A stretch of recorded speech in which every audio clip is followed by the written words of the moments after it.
ষান্ডেশ্বর মন্দিরে আজকের দিনে পুজো দিতে আসি, এটা বিশেষ কিছু নয়। তবে এবছর বিশেষ মনে হচ্ছে কারণ একটাই, আমি চুঁচুড়া বিধানসভার ভারতীয় জনতা পার্টির প্রার্থী, তাই সবার সাথে আসছি, জনসংযোগ হচ্ছে, মানুষের সাথে সম্পর্ক হচ্ছে, তার সাথে বাবার আশীর্বাদ কৃপা করলাম। ষান্ডেশ্বর বাবার মাথায় জল ঢেলে আমাদের চুঁচুড়াবাসীর মঙ্গল কামনা করলাম। দাদা, একটা বাংলায় কথা আছে, ভোট বড় বালাই, সেই জন্যই কি ছুটে বেরোনো সমস্ত প্রার্থীরাই? এটা অন্য কারোর ক্ষেত্রে হতে পারে, আমি এই মন্দিরের সাথে ওতপ্রোত যুক্ত। একবার মন্দির কমিটিকে জিজ্ঞেস করুন, শিবরাত্রি থেকে শ্রাবণ মাসের সোমবার থেকে শুরু করে যারা আমার সাথে পরিচিত বা আমার যারা সমাজ বান্ধবের বন্ধু তারা জানে আমি ভক্তবৎসল মানুষ। অবশ্যই এই ধরনের সমস্ত ধর্মীয় অনুষ্ঠানে আমি মন থেকেই থাকি, এটা ভোটের জন্য কিছু বিষয় না, প্রতি বছরই থাকি। এবছর হয়তো বেশি মানুষের আগ্রহ আছে আমাকে দেখবার, তাই বেশি মানুষের সাথে সংযোগ হচ্ছে, শুধু প্রেক্ষাপটটা আলাদা।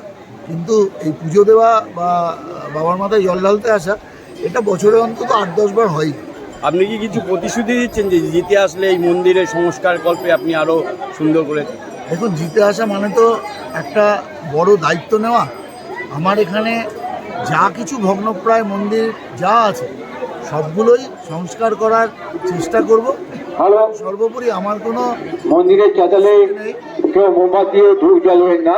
আমার একটাই বিষয় যে নির্দিষ্ট স্থানে সবাইকে ভালো রাখা এবং সবাইকেই যাতে তার যোগ্য পাওনা পায়, এটাই আমার প্রথম অগ্রাধিকার হবে।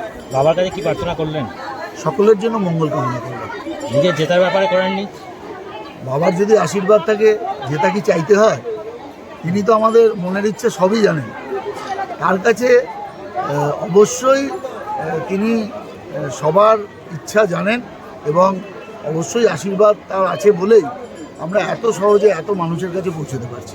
দাদা, একটা অন্য বিষয় যে গতকাল অনেক কটাই আপনাদের রানিং পদাধিকারী দল থেকে বেরিয়ে গেছে। এই বিষয়ে আমার কোনো মন্তব্য নেই। যা বলবার আমাদের জেলা সভাপতি বলেছেন। আমি এটুকু বলতে পারি, প্রচুর কার্যকর্তা যারা দীর্ঘদিন কাজের সাথে যুক্ত ছিল না, প্রত্যেক কটা মানুষ আপনারা দেখতে পাচ্ছেন আজ মাঠে ময়দানে নিজেদের সর্বস্ব ত্যাগ করে এই যুদ্ধকে জিতবার জন্য মাঠে অবতীর্ণ হয়েছে। আমি আশা করি এটাই আমার সবথেকে বড় পাওয়া।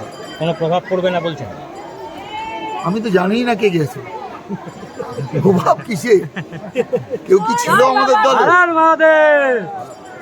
যার কথা আপনারা জানতে চাইছেন তার শরীরটা আমাদের থেকে থাকলেও গত 4-5 বছর আগেই মনটা অন্যদিকে ছিল।